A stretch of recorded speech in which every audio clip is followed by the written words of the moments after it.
नमस्कार दोस्तों, मैं विपिन श्रीवास्तव अपने YouTube channel ST English classes में आप सभी का स्वागत करता हूं। आज मेरा ये YouTube पे तीसरा वीडियो है और आज की इस वीडियो में मैं इंग्लिश लैंग्वेज से रिलेटेड दो टॉपिक को क्लियर करूंगा और ये दो टॉपिक होंगे वर्ड मीनिंग के और दूसरा टॉपिक होगा कॉम्बिनेटर का। चलिए विदाउट वेस्टिंग एनी टाइम आज का ये सेशन स्टार्ट करते हैं। हमारा आज का पहला वर्ड है एडवर्सरी।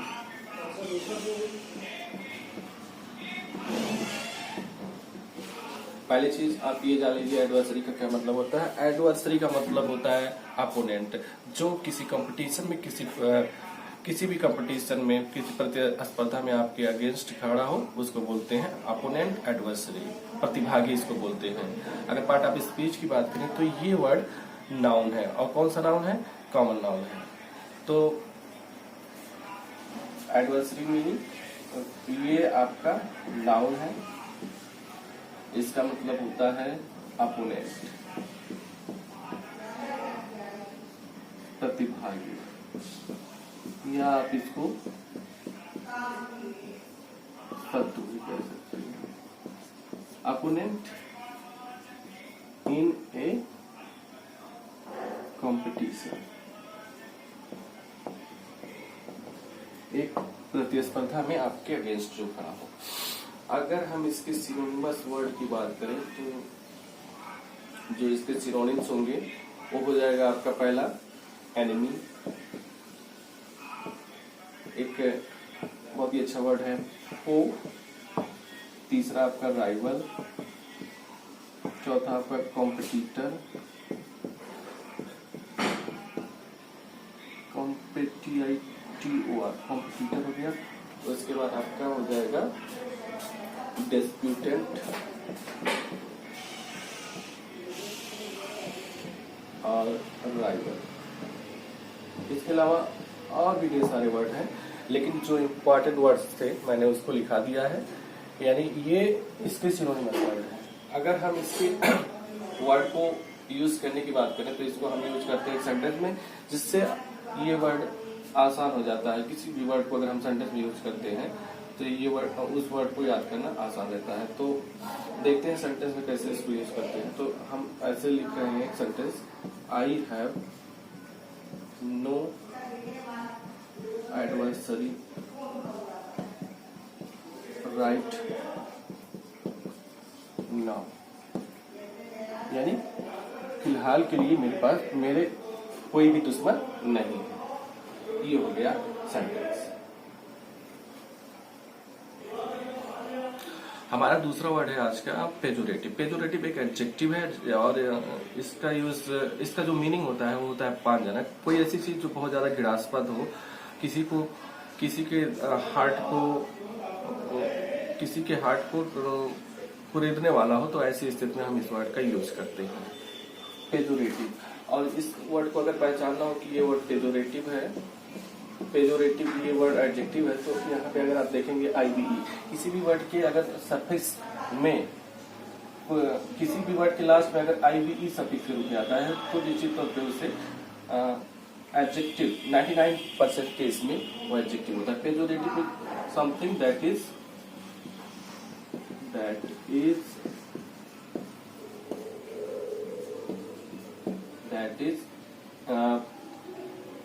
Negative in sense.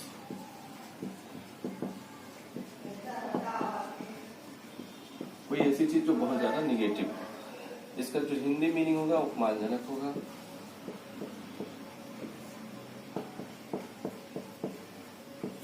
इसका मीनिंग होगा अपमानजनक। अगर हम इसके सिनोनिमस वर्ड की बात करें तो इसके कई सारे सिनोनिमस वर्ड हैं, जिसमें से मैं कुछ सिनोनिमस वर्ड लिख रहा हूँ। पहला वर्ड आपका हो जाएगा इंसल्टिंग। दूसरा आपका इम्पोर्टेंट वर्ड है, ये एग्जाम में काफी बार पूछा गया है, इसको आप नोट डाउन कर लीजिएगा, डेरोगेटरी। यहाँ पे DER हो जाएगा, DER डेरोगेटरी। इसके बाद आपका डिसडेनफुल, उसके बाद आपका डिस्पैरेजिंग,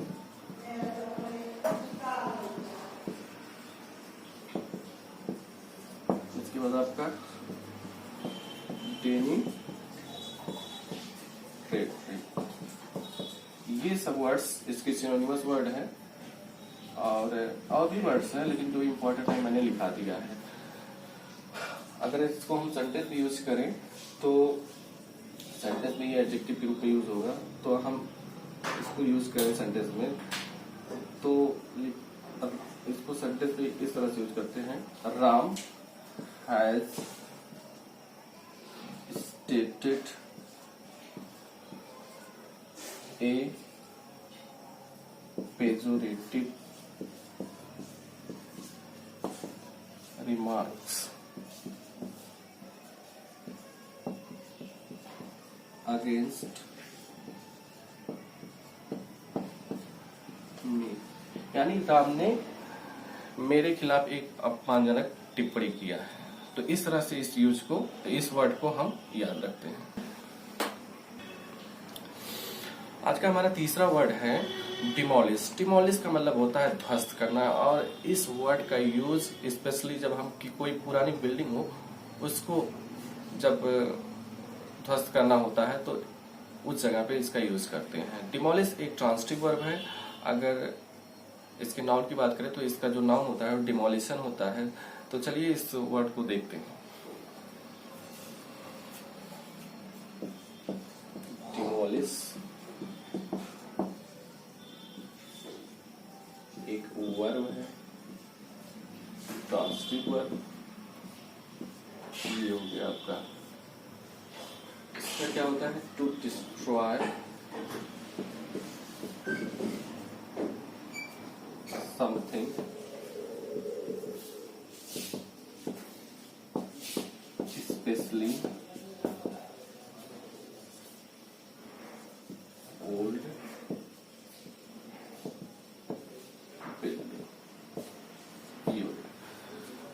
डिमोलिश ट्रांसिटिव वर्ब है। इसके कुछ सिनोनिमस वर्ड की अगर हम बात करें तो इसका सिनोनिमस वर्ड हो जाएगा आपका पहला एबोलिश, दूसरा एनिहिलेट,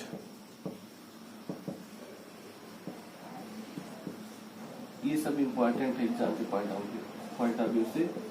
ये वर्ड भी काफी इंपॉर्टेंट है, डेसिमेट। चौथा ऑब्लिटरेट, पांचवा रैवेज, छठा आपका ये एक वर्ड है र्यून। उसके बाद अगर हम बात करें तो कुछ फ्रेजल वर्ब भी हैं, टीयर डाउन,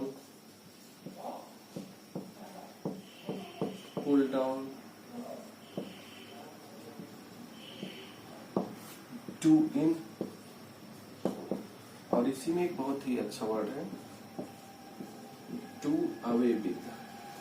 ये भी फ्रेजल वर्ब का यूज, इसका यूज इरेडिकेट करने के सेंस में होता है, लेकिन इसका सेंस भी लगभग यही होता है। तो अगर हम इस वर्ड को सेंटेंस में कंस्ट्रक्ट करने की बात करें तो अगर यहाँ पे हम इसको सेंटेंस में कंस्ट्रक्ट करते हैं तो ये हो जाएगा, the workers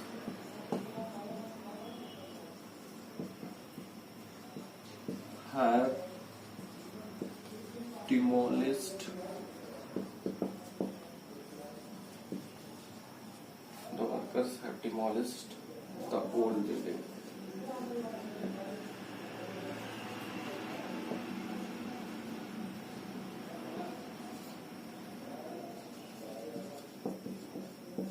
Near the coffee shop, यानी कॉफी शॉप के बगल में जो पुराना बिल्डिंग था उसको जो वर्कर्स हैं उन्होंने ध्वस्त कर दिया है। आज का हमारा दूसरा टॉपिक है कॉमन एरर। कॉमन एरर के भी क्वेश्चंस लगभग सभी कॉम्पिटिटिव एग्जाम जिसमें इंग्लिश पूछा जाता है तो उसमें जरूर आता है, तो ये टॉपिक भी बहुत इंपॉर्टेंट है। तो चलिए कॉमन एरर का भी क्वेश्चन डिस्कस करते हैं।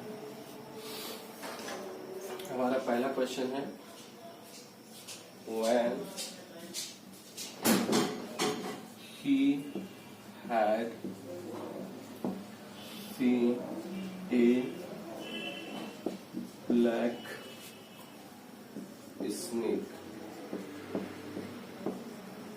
he got afraid.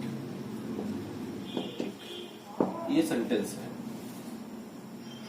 When he had seen a black snake, जब उसने एक सांप देखा, यहाँ पर ब्लैक कोबरा, स्नेक का स्थान पे कोबरा लिखिए।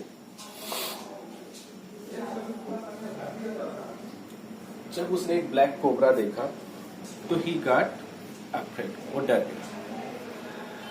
तो ये टेंस से रिलेटेड क्वेश्चन है।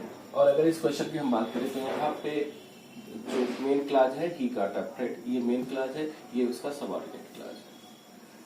तो होता क्या है, पास्ट में अगर दो इवेंट्स होता है तो ऐसी स्थिति में पहला जो इवेंट होता है, जो पहली घटना हुई रहती है, उसको पास्ट ऑफ पास्ट यानी कि पास्ट परफेक्ट में रखते हैं, और जो उसके बाद वाली घटना होती है उसको पास्ट इंडेफिनिट में रखते हैं। लेकिन अगर पहले और दूसरे घटना में जो दोनों घटना होने का जो समय है उसमें जो ड्यूरेशन है, वहां पे जो ड्यूरेशन गैप है वो ज्यादा ना हो, तो ऐसी स्थिति में दोनों ही जो घटनाएं होती है, जो दोनों ही इवेंट्स होते हैं, उसको हमको सेम टेंस में लिखना पड़ता है। और यहाँ पर आप देखेंगे काज और इफेक्ट का रिलेशन हो रहा है। काज का मतलब ये है कि when he had seen A black cobra, जब उसने एक काला सांप देखा, ही गॉट अफ्रेड, यानी कि ये काज है और ये इफेक्ट। तो काज और इफेक्ट का जब भी रिलेशन होगा तो वहां पे सेम टेंस का यूज करेंगे, यानी कि यहाँ पे हमको when he had seen A black cobra के स्थान पे when he saw a black cobra लिखना पड़ेगा, क्योंकि जब इसने ब्लैक कोबरा को देखा तो वो डर गया, यानी कि ये काज और इफेक्ट का जो रिलेशन है इस सेंटेंस से शो हो रहा है। तो यहाँ पे हमको लिखना क्या पड़ेगा, when he saw a black cobra। फिर से हम बता दे रहे हैं कि अगर दो सेंटेंस पास्ट में लिखे हुए हैं तो जनरली उसको पहले सेंटेंस को पास्ट ऑफ पास्ट यानी पास्ट परफेक्ट में लिखा जाता है, और जो पहले हुई घटना रहती है बाद वाली घटना को हम पास्ट इंडेफिनिट में रखते हैं। लेकिन जब दो सेंटेंस ऐसे होते हैं जिसमें काज और इफेक्ट का रिलेशन होता है और जहां पे ड्यूरेशन गैप कम होता है, तो ऐसी स्थिति में हम पहले और बाद के दोनों ही घटनाओं को सेम टेंस में रखते हैं। तो यहाँ पे हमको इसको भी पास्ट इंडेफिनिट में रखना पड़ेगा, और इसके बाद होने वाला जो इफेक्ट है ही गॉट अफ्रेड यानी वो डर गया, इसको भी पास्ट इंडेफिनिट में रखना पड़ेगा।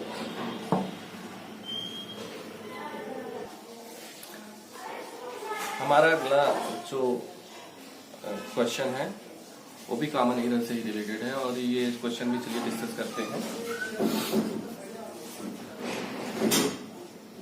Last month I went to Agra, visited Taj Mahal,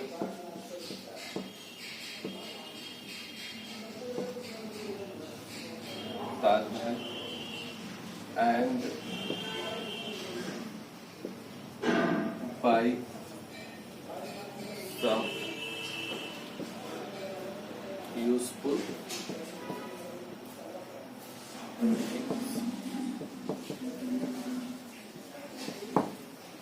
ये क्वेश्चन लास्ट मंथ का मतलब पिछले महीने आई वेंट टू आगरा, मैं आगरा गया। विजिटेड द ताजमहल को देखा। And buy some useful things. यहाँ पे आपको एक चीज याद रखना है कि अगर आप कॉमन सब्जेक्ट है तो यहाँ पे देखिए कॉमन सब्जेक्ट है तो आई वेंट टू आगरा, यहाँ पे कॉमन सब्जेक्ट है तो इसका यूज इसके लिए भी हुआ है, इस वर्ग के लिए भी हुआ है, इस वर्ग के लिए भी हुआ है। यहाँ तक की बात तो सही है। तो यहाँ पे फिर से आई विजिटेड द ताजमहल लिखने की जरूरत नहीं है, या and buy some useful and I buy some useful things लिखने की जरूरत नहीं है। लेकिन एक चीज आपको ये याद रखना है कि अगर पास्ट में यहाँ पे आपको ये याद रखना है कि दो एक चीज तो ये है कि लास्ट मंथ आपका पास्ट टाइम का एक्सप्रेशन है, यानी घटना पास्ट की हुई है। तो आई वेंट टू आगरा ये भी पास्ट का हो गया, ये सही है। विजिटेड द ताजमहल, ताजमहल को देखा। यहाँ पे एंड बाई, ये जो बाई है वो प्रेजेंट टेंस का एक वर्ब है, यानी फर्स्ट वर्ब बाई जो है वर्ब का फर्स्ट फॉर्म है। इसका यूज प्रेजेंट टेंस में होता है, प्रेजेंट टेंस में होता है, प्रेजेंट इंडेफिनिट फॉर्म है, प्रेजेंट इंडेफिनिट टेंस में होता है। लिखना क्या है हमको, सेकेंड फॉर्म लिखना पड़ेगा, फॉर्म। क्योंकि क्यों लिखना पड़ेगा, क्योंकि यहाँ पे लास्ट मंथ पता चल रहा है कि ये घटना पास्ट की है, तो यहाँ पे क्या लिखना पड़ेगा हमको, last month I went to Agra, visited the Taj Mahal and bought some useful things. यहाँ पे जो ईयर है वो है आपका बाई के साथ में हमको बॉट लिखना पड़ेगा। तो इस तरह से सेंटेंस हमारा सही हो जाएगा। तो डियर लर्नर्स, अगर ये वीडियो आपको अच्छा लगा हो तो चैनल को लाइक, शेयर और सब्सक्राइब करिए। Thank you so much for watching my this